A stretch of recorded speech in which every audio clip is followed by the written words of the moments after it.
대통령이 금융권의 전쟁을 선포했습니다. 대출받은 사람들 충격의 결말. 1월 1일부터 대출 27조가 증발합니다. 대출 연장, 신규 대출 계획 있으신 분들 12월이 마지막입니다. 이재명 대통령이 금융위원회 업무 보고에서 금융권을 향해 강도 높은 발언을 쏟아냈습니다. 금융이라는 영역은 가장 자유주의적인 피도 눈물도 없는 자본주의의 최첨단 영역이라는 느낌을 준다. 이 발언이 나오자 회의장은 잠시 정적에 휩싸인 것으로 전해졌습니다. 대통령은 이어서 은행권의 영업 행태를 직접 겨냥했습니다. 땅 짚고 헤엄치기 식으로 땅이나 집을 담보로 잡고 돈을 빌려주고 이자를 먹는 것이 주축 아니냐. 은행권 가계대출의 70%가 주담된 가장 편하고 떼일 염려가 적으니 그쪽으로 편중되는데 한국 경제 전체에 어느 정도 도움을 주는지 의문이다. 더 주목할 발언이 있습니다. 대통령은 금융권 인사 구조를 두고 부패한 이너서클이라는 표현을 직접 사용했습니다. 관치 금융 문제 때문에 정부에서 개입하지 말라고 해서 안 하고 가만 놔두니까 부패한 이너서클이 자기들 멋대로 소수가 돌아가면서 계속 지배권을 행사하는데 이것도 그냥 방치할 일은 아니다. 이는 단순한 인사 문제를 넘어 금융권 지배구조 전반에 대한 개편 의지를 드러낸 것으로 해석됩니다. 대통령 발언 직후 금융당국은 즉각 후속 조치에 나섰습니다. 주택담보대출 위험 가중치를 현행 15%에서 20%로 상향하는 방안이 발표됐습니다. 위험 가중치란 은행이 대출을 취급할 때 적립해야 하는 자본 비율을 의미합니다. 이 수치가 올라가면 은행의 대출 공급 여력이 그만큼 줄어들게 됩니다. 금융위원회는 이번 조치로 연간 최대 27조 원 규모의 주담대가 축소될 수 있다고 밝혔습니다. 시장에서는 추가 상향 가능성도 제기되고 있습니다. 현재 홍콩, 노르웨이, 스웨덴 등 주요국은 25%를 적용하고 있으며 국내에서도 25%까지 상향될 경우 54조 원 규모의 대출이 감소할 것으로 추산됩니다. 여기서 한 가지 의문이 생깁니다. 경기가 어려우면 금리를 내려서 돈을 풀어야 하는 것 아닌가? 왜 정부는 금리를 내리지 않는 걸까? 그 답은 환율에 있습니다.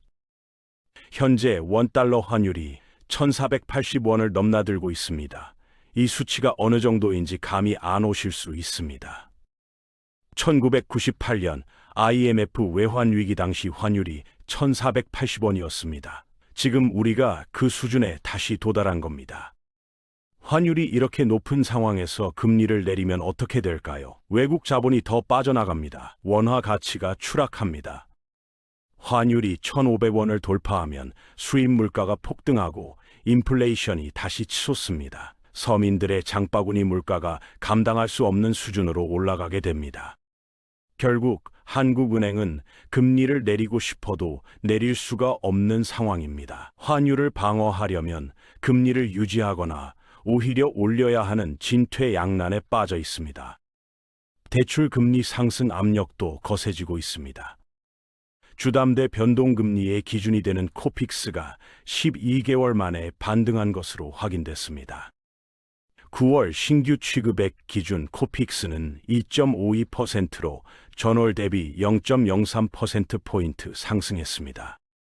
지난해 9월 3.4%를 기록한 이후 11개월 연속 하락세를 보이다가 드디어 상승 전환한 것입니다. 이는 향후 주담대 변동금리가 다시 오른다는 신호로 해석됩니다. 현재 주요 시중은행의 주담대 변동금리 상단은 5%를 넘어선 상태입니다. KB국민은행 5.28%, 우리은행 5.02%로 집계됐습니다. 일부 인터넷 은행의 경우 7% 후반대까지 올라간 것으로 파악됩니다. 2020년과 2021년 저금리 시기에 5년 고정금리로 대출을 받은 차주들의 만기가 2025년부터 2026년 사이에 집중돼 있습니다. 당시 금리가 얼마였는지 기억하십니까? 연 1%대 후반에서 2%대 초반이었습니다. 은행 창구에만 가면 거의 공짜로 돈을 빌려주던 시절이었습니다. 그때 5년 고정금리로 묶어둔 분들이 이제 만기를 맞이합니다. 변동금리로 전환되는 순간 금리가 5%에서 7%대로 뛰게 됩니다. 이게 숫자로 어떻게 되는지 계산해 보겠습니다. 5억 원 대출 기준으로 연 2% 금리면 이자가 연간 1,000만 원입니다. 월 83만 원 정도입니다. 그런데 금리가 7%로 뛰면 연간 3,500만 원입니다. 월 290만 원입니다. 월 이자 부담이 3배 이상 증가하는 겁니다. 이 충격을 감당할 수 있는 가계가 얼마나 될까요? 전문가들은 다음과 같은 대응을 권고하고 있습니다. 첫째, 1월 1일부터 위험 가중치 상향이 시행됩니다. 대출 연장이나 신규 대출 계획이 있다면 12월 내로 진행하는 것이 유리합니다.